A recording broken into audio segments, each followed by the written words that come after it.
Hi folks, and I hope you're all keeping well. And sorry it's been a while since we've done one of these tutorials, but it's been a bit of a busy year for me, one thing and another. Anyway, I'd promised a couple of guys that I'd do a breakdown of this version of Axel F that I uploaded as a video short last week, and it's just my take on the tune. I don't claim it's an accurate representation of it, although YouTube did slap a copyright ban on it in certain countries. Which countries I don't know, but there you go. Anyway, let me show you some of the basics first. So the tempo is 120 beats per minute. It's set on the scale setting of 1/16. So, and we have 4 measures making up the complete pattern. So let me just tell you what the voices are to start with. So the lead voice,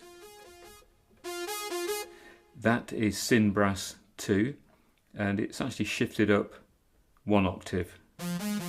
So that's where it sounds. Syn Brass 2. The bass sound on D2 is the filtered envelope BS1, filtered ENV BS1, and that is shifted down 2 octaves. So normally it sounds like this. We have it down here. So that's where that bass sound is.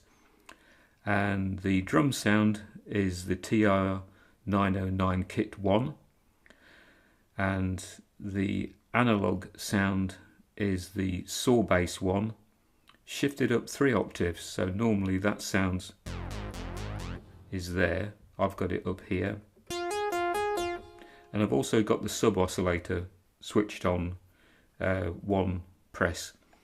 So normally the voice, let me just pick the voice out, that's where it would normally sound, but with the sub oscillator, that's how it sounds.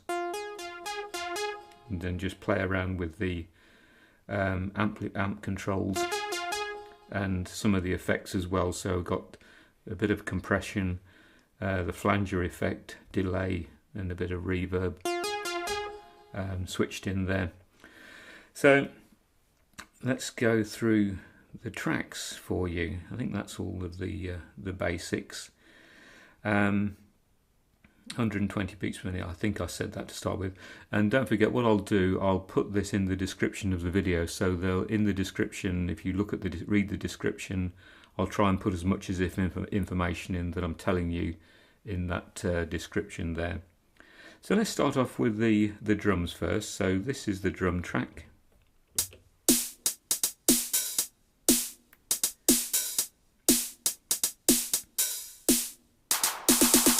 So what I'll do, I'll erase that and then just put it in for you to show you how it all goes together. So we've got snare drum 3, that goes in on positions 1 and 5 in measure 1. In measure 2 it goes in on 5 and 13. Did I say 1 and 5? 5 and 13. In measure 3 it goes in on 5 and 13. Basically it's 5 and 13 on all 4 measures. And on the last measure it goes in on 13, 14, 15 and 16 and sounds like this.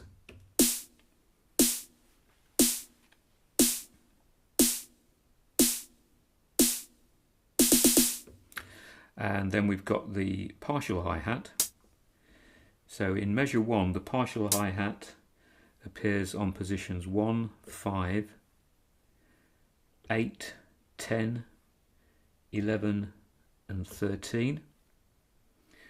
In measure 2, it appears on 1, 5, 10, 11, 13. In measure 3, it appears on 1, 5, 8, 10, 11, 13 and 15, and in measure 4 it appears only on 10, 11, 13 and 15. Have a listen.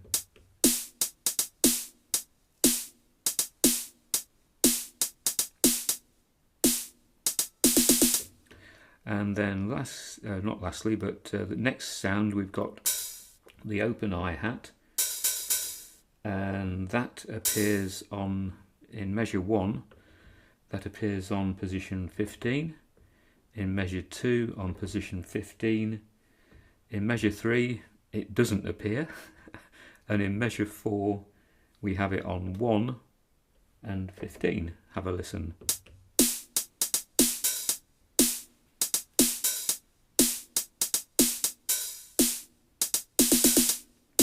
And then finally we've got these hand clap sounds, and they only appear in measure 4. And in measure 4 you'll find them, or I put them on 10, 11, 13, 14, 15 and 16. Have a listen.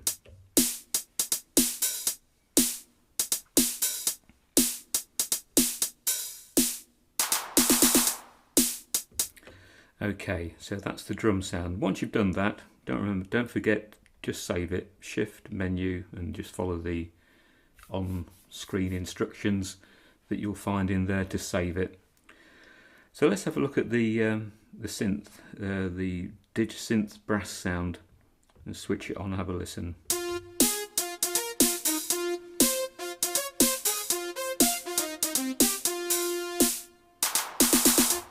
Okay, so again, in the description I'll write these notes down.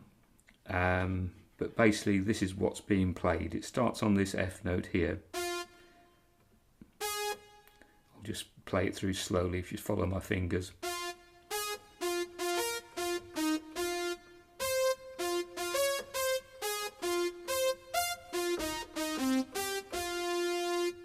Play it again slowly. Let's just turn the tempo down. We'll play it with the drum. Turn it down to about 90. Somewhere between 90 and 100.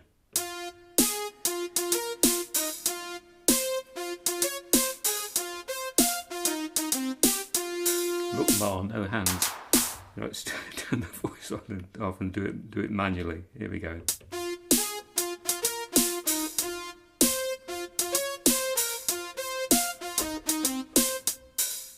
Don't make mistakes.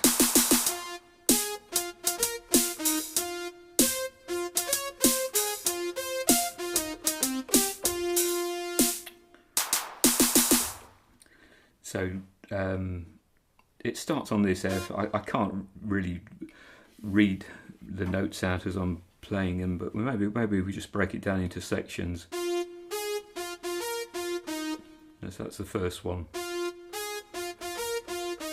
So it's F, A flat, B flat, E flat.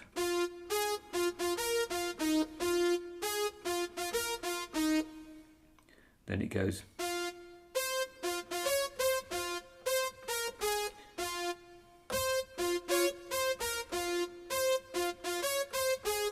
So F, C, C sharp, A flat, back down to F.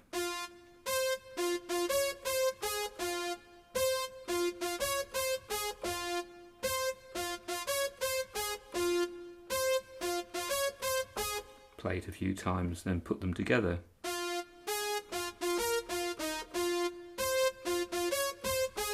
Then it goes. So F, C, F,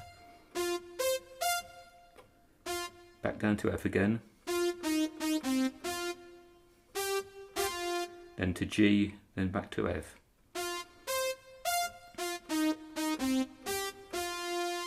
So altogether it should sound like this.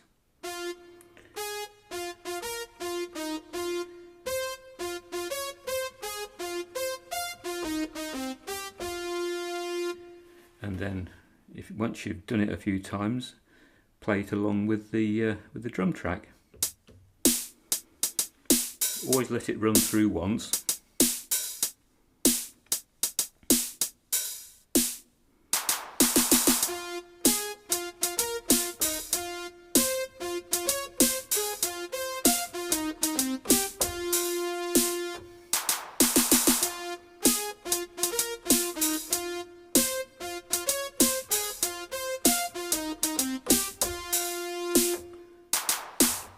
feeling really confident, have a go at recording it. So what I'll do, let me erase that pattern to start with. Turn the voice back on just to prove I've erased it. Always let it run through once before you start recording. Hit record.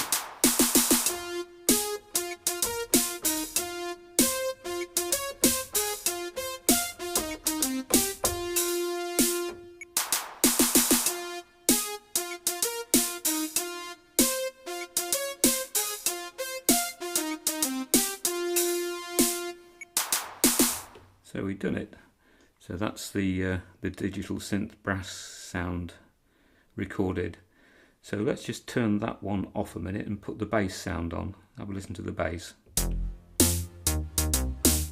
Don't forget, we've still got the tempo turned down.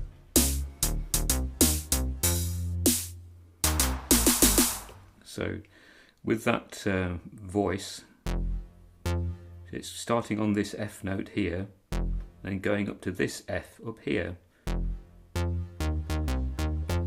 Sometimes it's better when you're playing bass like this is to play it with two hands, so you're playing the lower bass notes with one hand and the higher bass notes with the other hand.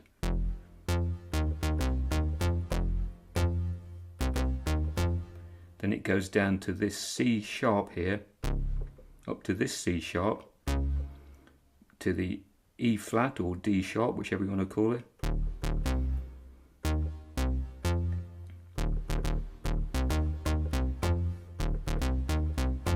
So altogether it sounds something that should sound like this.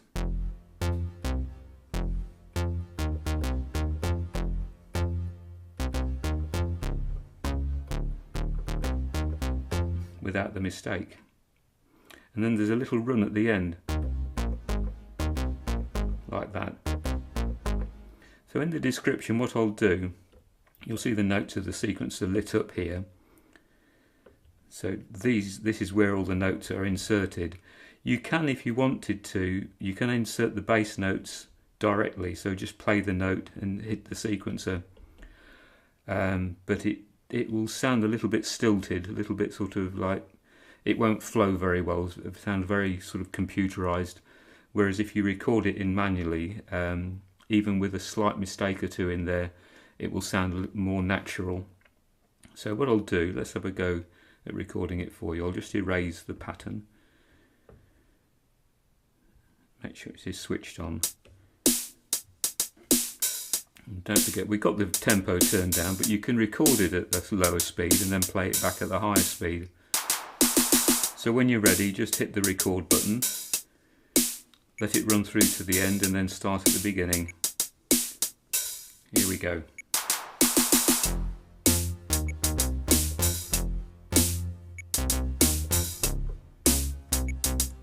Doing it wrong. Let's do it again. Erase. Try again. Play with two hands. That's what I tell you to do.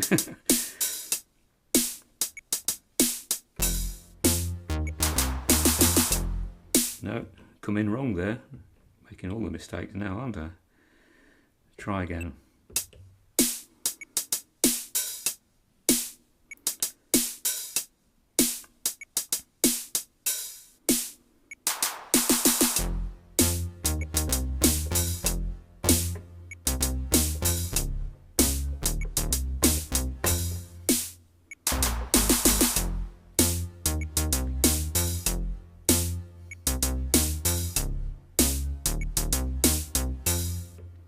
So I think all I got wrong really on that was that little run at the end. It should go like that.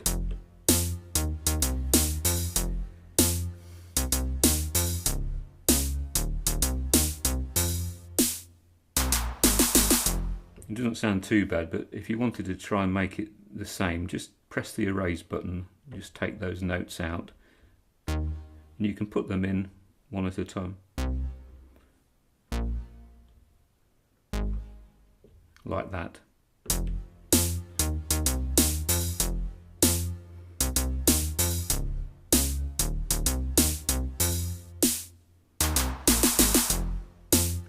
sounds good. And then finally we've got the analog synth sound. So just turn that on, have a listen to it with the drums.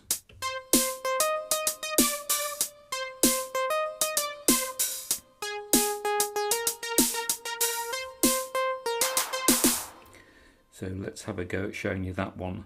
So with the way that that voice has been set up, we're going to be playing up in this higher register up here. So we're starting on this C note here.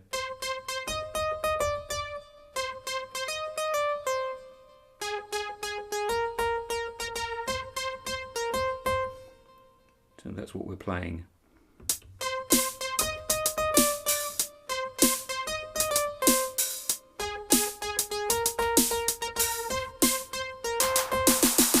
Let's put the bass on.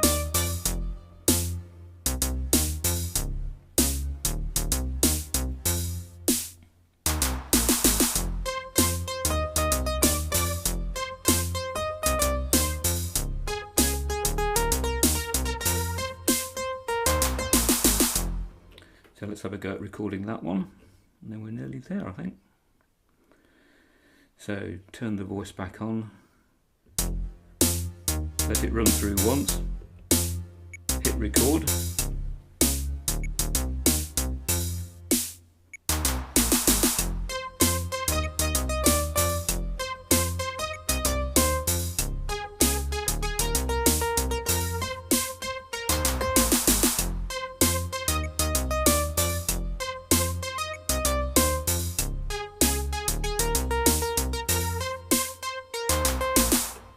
so that's it.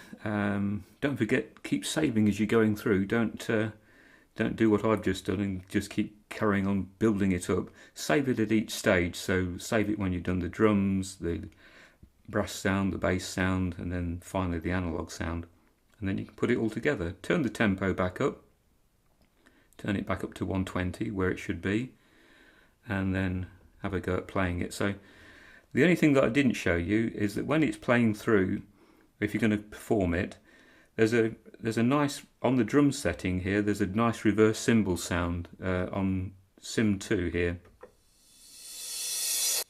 So that sounds good when you let the brass lead bit go through twice, and on the second time on measure 3, at the end of measure 3, beginning of measure 4, hit this reverse cymbal sound before you bring the bass and the drums in. Something, let's just demonstrate it.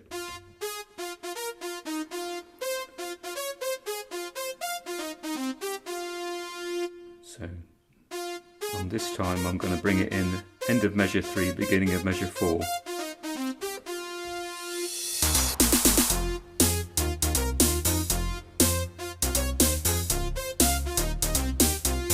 Let it run through a couple of times. Then we'll drop the synth 1 out and bring the analog in.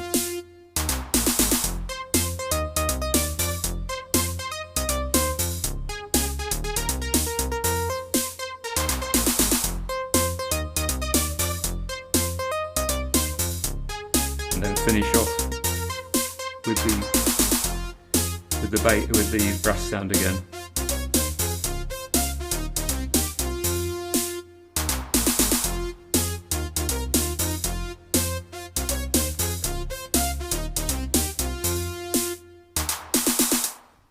Then sort of end it something like that. So I hope you found that interesting. Hope you have a go at doing that. Let me know how you get on, and hopefully I'll bring you some new videos again soon. So wish you all the best, take care, and we'll see you soon. Bye for now.